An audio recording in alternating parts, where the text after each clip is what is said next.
हर साल आपके 5 से 6 क्वेश्चंस कल्चर में से आएंगे, मतलब कि ये सारा सेक्शन आपको ढंग से प्रिपेयर करना पड़ेगा। Strategy of ancient medieval art and culture for UPSC prelims 2025। अगर आप एमए को एक मुश्किल सेक्शन मानते हैं, so please watch this video till the end, आपको काफी कुछ सीखने को मिलेगा। लास्ट 10 ईयर्स के पीवाईक्यूज को ढंग से कवर करके जाएं, because hello everyone, a very good afternoon to all of you and I welcome you all to today's special video where we will be covering the strategy of ancient medieval art and culture for UPSC Prelims 2025।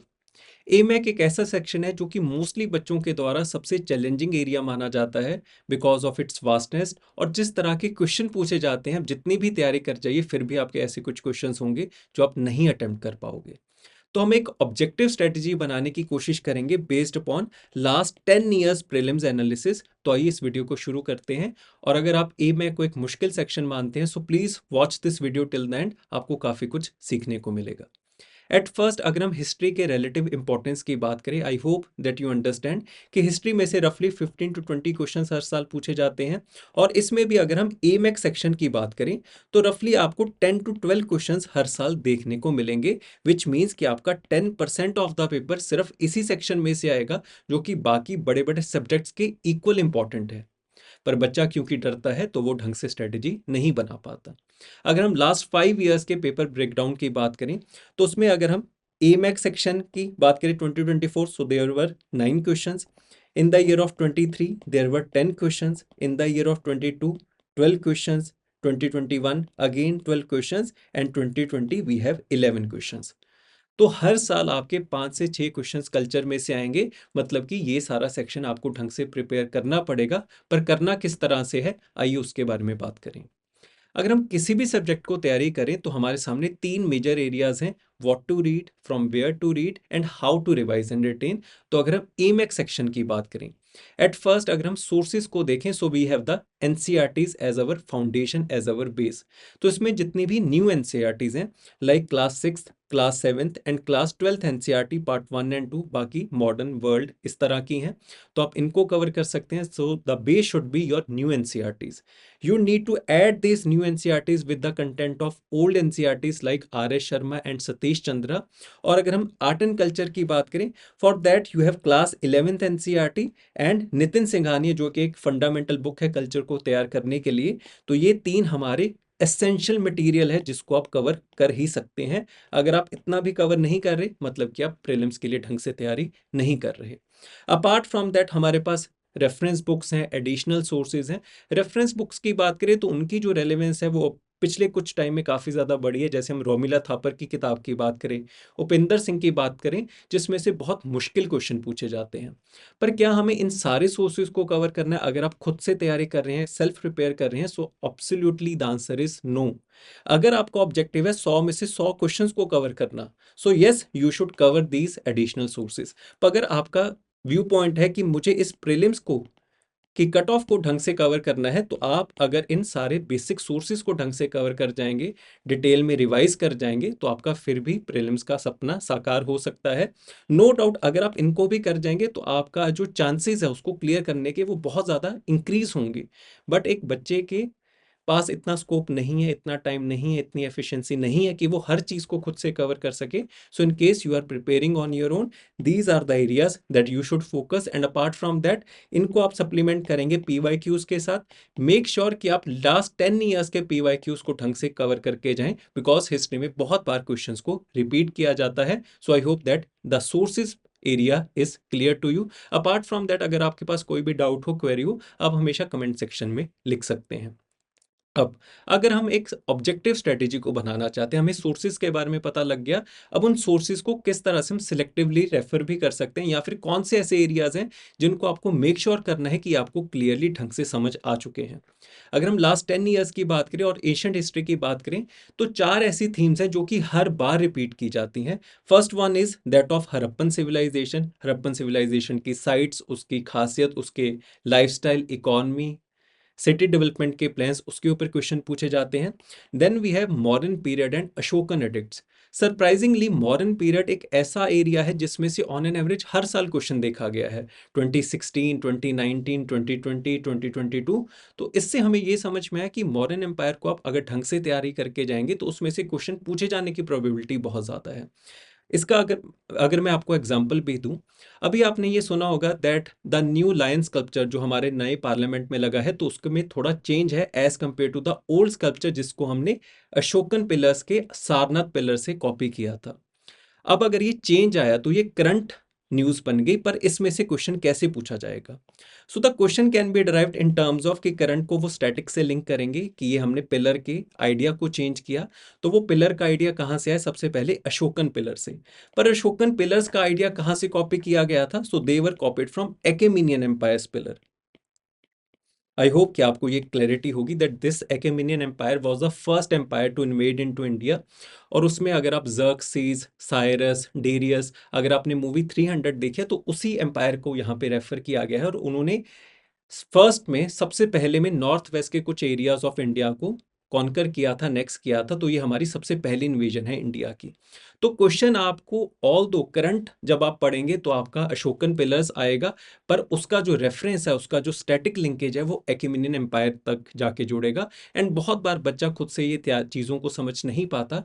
सो इसी वजह से हम culture के जितने भी areas हैं, जितने भी करंट अफेयर्स हैं, उसके लिए एक यूट्यूब की वीडियो अलग से आएगी, तो आपको मैं वो भी कवर करके दूंगा। बट मेक श्योर कि अगर हम एंशंट हिस्ट्री की बात करें, ये 4 एरियाज हैं जिसको आप ढंग से तैयार करके जाएं। Harappan civilisation, modern period and Ashokan edicts, Gupta time period and उसकी जो इंपॉर्टेंट लोकेशंस हैं। And apart from that there are some of the comparative question, जैसे हड़प्पन टाइम पीरियड को वैदिक टाइम पीरियड से कंपेयर करने की बात की गई। पर अगर जितने भी आप इन कंसेप्चुअल क्वेश्चंस को देखेंगे वो बहुत ज़्यादा आसान हैं, क्योंकि जब आपने किसी टाइम पीरियड को समझ लिया और उसके चेंज को समझा, उसके ट्रांजिशन को समझा, it is very hard to forget it. जितने भी बच्चों ने मेरे से मॉडर्न हिस्ट्री पढ़ी, आई होप कि अब मैं आपको ये बात समझा पाया हूँगा कि हिस्ट्री को समझा जा सकता है, उसको रटने की ज़रूरत नहीं है। No doubt there are some of the factual things that you need to remember, पर जो बेस है, वो आपकी फाउंडेशन जो है, वो आपकी कंसेप्चुअल अंडरस्टैंडिंग है। उसी के ऊपर फैक्चुअल आप चीज़ों को रट सकते हैं। बच्चा जो है वो वाइसे वर्सा करने की कोशिश करता है कि पहले मैं चीज़ों को रटूंगा, उसके थ्रू चीज़ों को समझूंगा। वो सही स्ट्रेटेजी नहीं है। आई होप आप अब ये चेंज समझ पाए होंगे।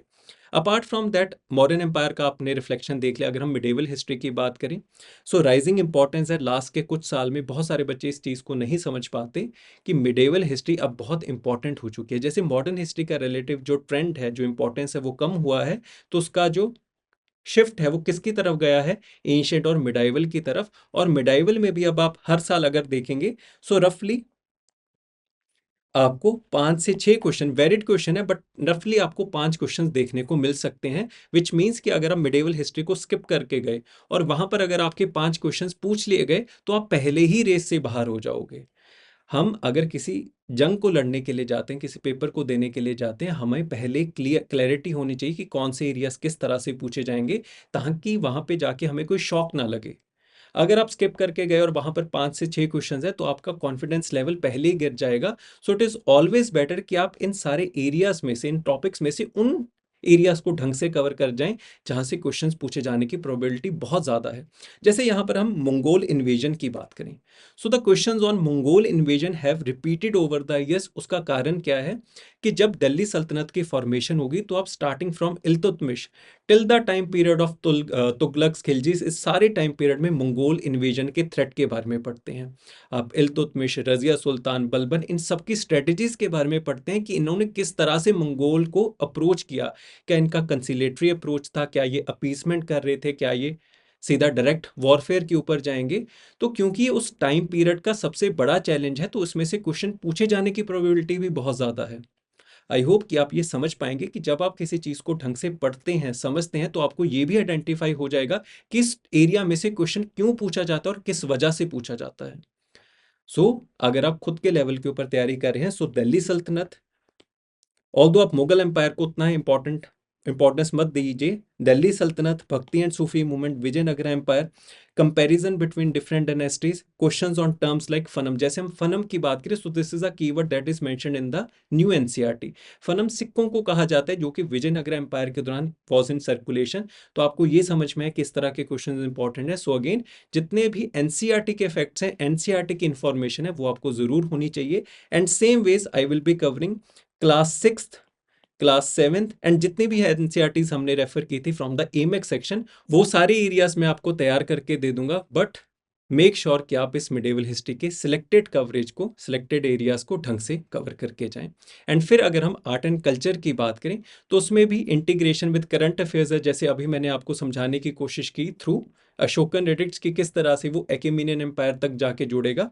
और अगर आप लास्ट के कुछ क्वेश्चंस को देखेंगे, लास्ट के कुछ ईयर्स के क्वेश्चंस को देखेंगे, so there was a question on Ramanujacharya, क्योंकि उनका बहुत बड़ा एक स्टैचू, एक पिलर लगाया गया था। सोमनाथ टेम्पल के ऊपर क्वेश्चन पूछा गया, नेशनल फ्लैग कोड। तो जितने भी चीजें करंट की रेलेवेंस के हिसाब से हैं, तो वो कल्चर के स्टैटिक पार्ट में से पूछी जाएंगी, तो वो हम कवर करेंगे। And then there are recurring themes like Buddhism, Jainism, art and architecture.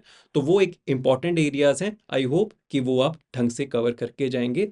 And then from the famous monuments like Ajanta caves, Ellora caves, अब जो शिफ्ट है वो इन एरियाज के ऊपर भी जा रहा है, जिसकी वजह से जो कल्चर का कवरेज है वो बहुत ज़्यादा बढ़ता जा रहा है ओवर द ईयर्स, और इसी वजह से ये सबसे चैलेंजिंग एरिया भी है। पर अगर अभी तक आपने चीज़ों को ढंग से समझा, चीज़ों को एनालाइज किया, तो आपको ये आइडेंटिफाई होगा कि करने को सब कुछ हो सकता है, पर उसमें से भी सर्टेन थीम्स हैं, सर्टेन एरियाज हैं, जिनको अब अगर आप ढंग से तैयार कर जाओगे, तो हमारे पास एक रिलेटिव इंपॉर्टेंट स्ट्रेटेजी बन जाएगी। उसको हम ढंग से एग्जीक्यूट कर पाएंगे और हमारा रिजल्ट ढंग से बाहर आ पाएगा।